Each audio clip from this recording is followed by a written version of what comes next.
first saw Grease on the stage on Broadway in the early 70s, and I had this vision of how to do this as a movie. And Alan Carr had taken an option on it, and he'd been shopped it around all the studios, and they all turned it down. And when I saw John Travolta, I thought, he's a movie star. And I put my money where my mouth was and offered him a 3-picture deal. And the first one I used him in was Saturday Night Fever.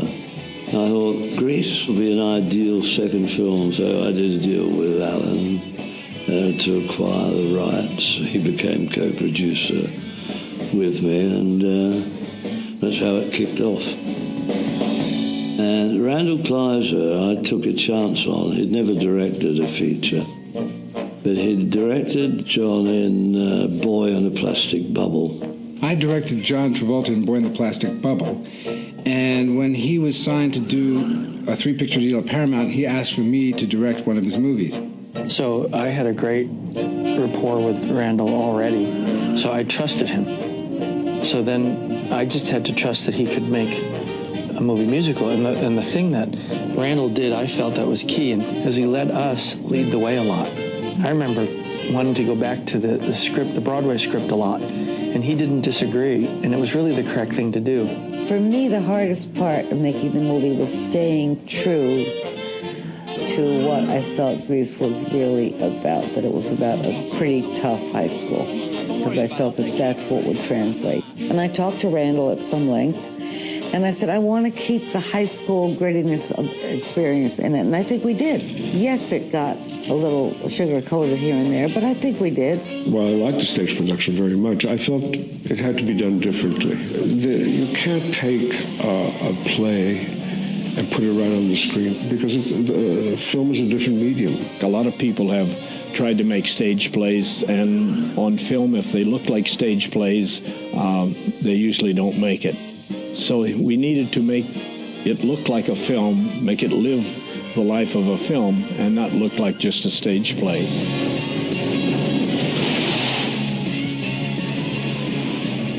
John was such a big star when I first worked with him, and he suddenly became a huge star. The energy that he had from being this persona in his early days was perfect for Danny Zuko, because he was very charismatic and likable. He didn't play sexy, he was sexy.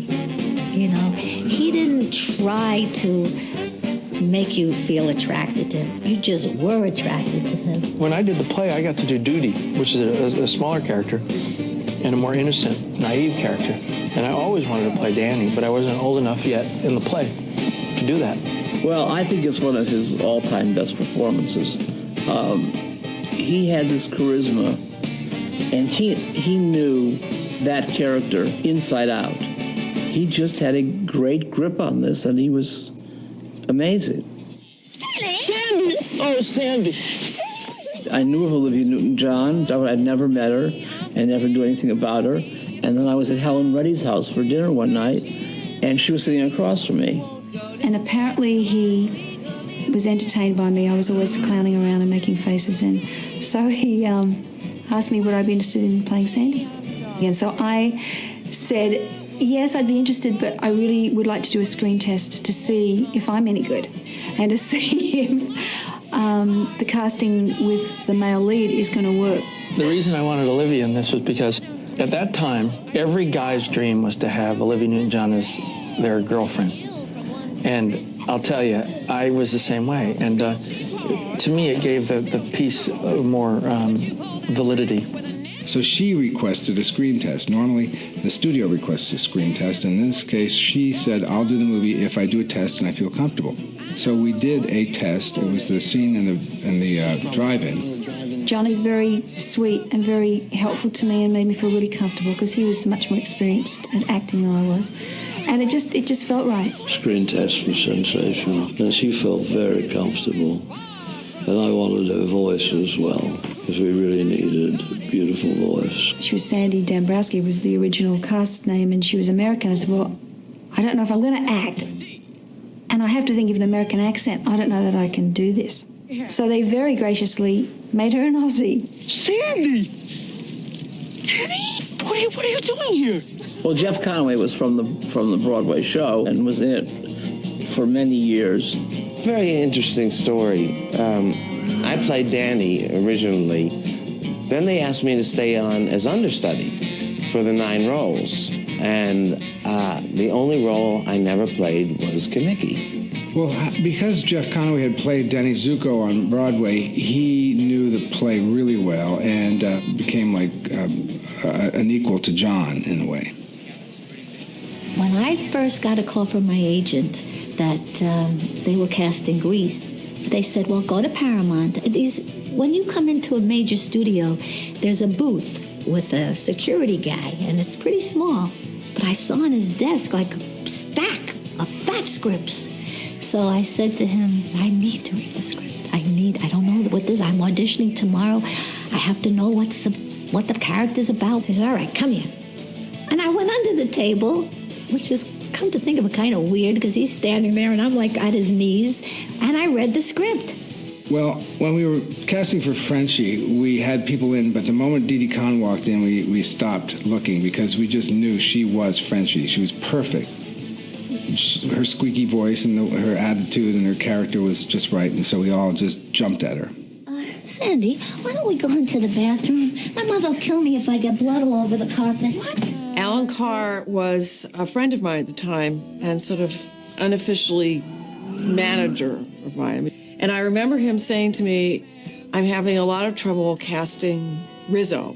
And I said, yeah. And then there was this weird silence at the other end of the phone. And I said, what? I said, Alan, are you still there? And he said, what are you doing this afternoon? And he had this brainstorm, and I went over to Paramount that afternoon. And I walked in, and there was Randall Kleiser and Pat Burge, and it was done. And I went to work Monday morning. When we shot her solo, There Are Worse Things I Could Do, I was really impressed at how she was able to bring so much emotion into that song. And if you watch it carefully, you know, she really does a great job of showing you all these emotions as she sings the song. That's the worst thing I could do.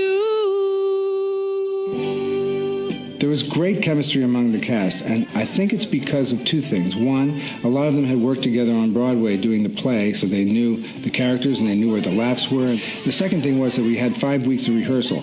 And the first day we started, we didn't have a rehearsal or a read-through. We had a sock hop. So everybody came and got to know each other. It was like going to high school your first day. So they pulled us all in together, and we all had to sink or swim, and we'd have a lot of, circle dances and this and that and the other. So you were kind of forced to be going back to some big high school. That's where Alan was particularly good with the cast and the cameo people, keeping their spirits up, which is what helps tremendously. Alan Carr was a different kind of producer. He was a hands-on, and the spirit of the film, as far as I'm concerned, came from Alan Carr. Alan was really alive, and he would come to the set and give us pep talks and get us going, and he really was a motivating force. Because really the energy that was in the cast is what you feel and see on screen, and it was really important, and he obviously realized that. After about 2 days, we saw how terrific the musical numbers were going to be. So we set a notice around to the studio that you're welcome to come in and watch.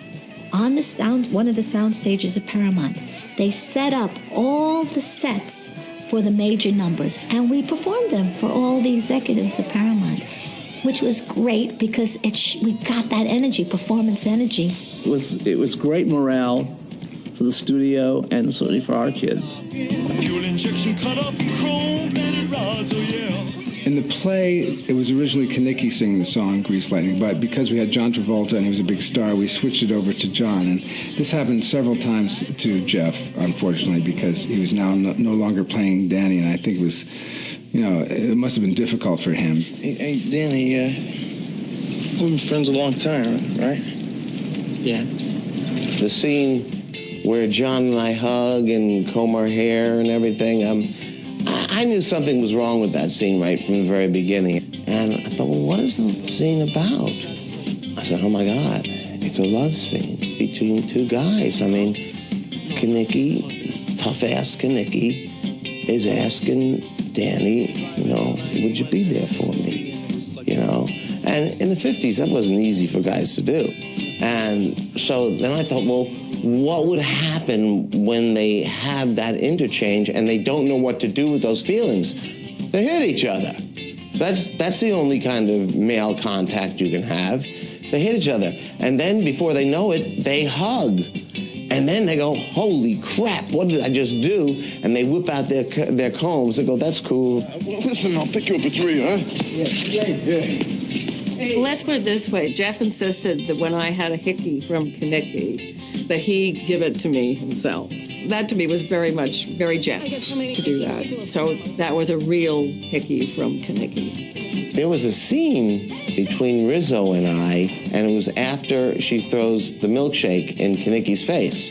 We call it the Marty Scorsese scene because it's this real heavy, ugly fight between them. It was very well acted, but it was from a different picture. I shot it, hated it, and that was about it. Off we went. So that's the only thing that we didn't use.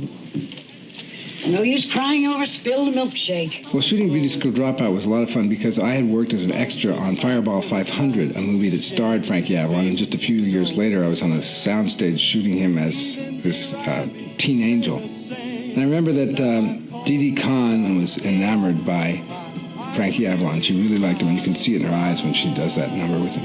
I did a lot of work with my coach, my drama coach, on, this my dream come true. Somebody's going to help me, and this guy is going to come, and we worked on my reactions and blah, blah, blah. Well, all I had to do was see Frankie Avalon coming down the stairs in this tight white suit singing to me. There was no acting anymore. Like Frankie Avalon told me, whenever he plays anywhere, the most popular song requested is Beauty School Dropout. That's what they want to hear. Beauty school dropout. Go back to high school.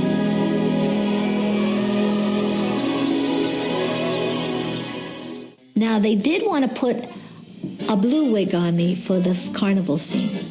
And you'll see a shot of cotton candy, and the idea would match my hair. And the principal will say, Frenchie, why is your hair blue? And from the blonde, I went to a swimming pool, it turned blue, and I put my foot down. I said, don't make me into a joke. So now you see Marty holding the cotton candy.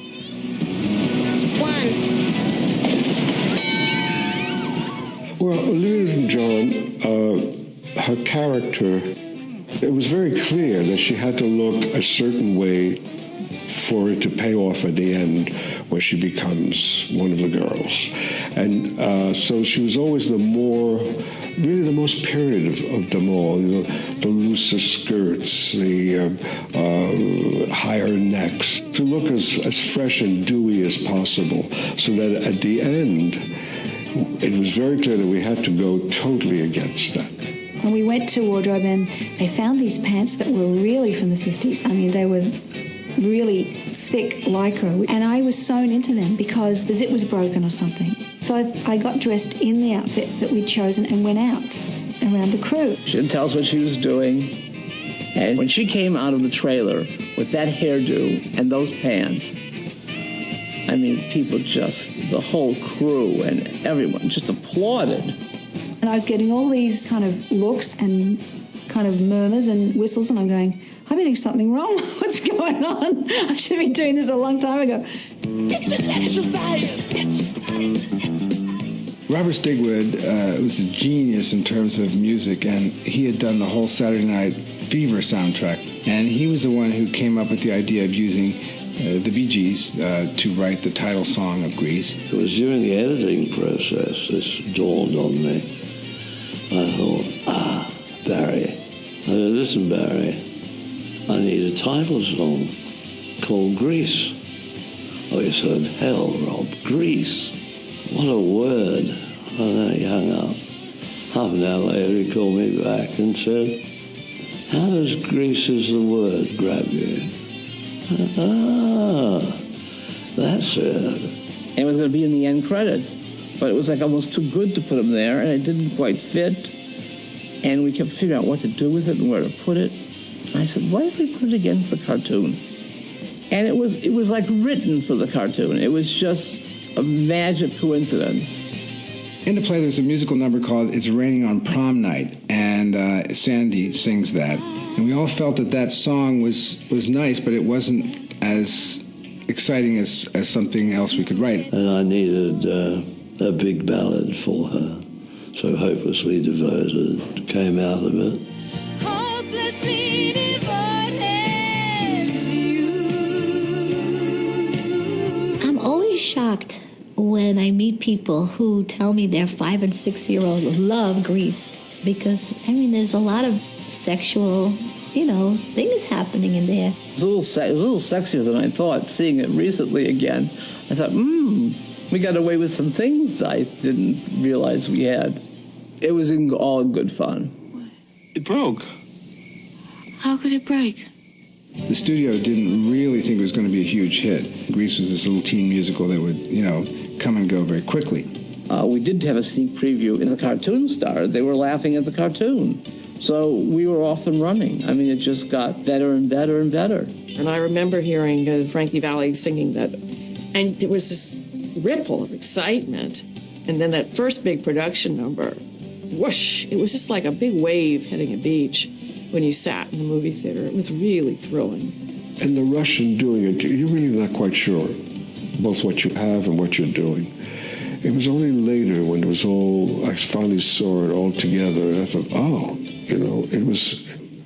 that's when it became something else.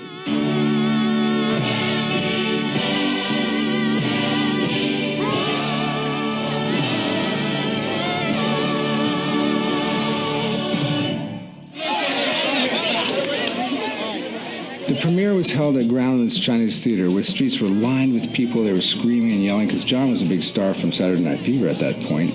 I remember there were a lot of people lining the carpet, and it was a little chaotic and very exciting.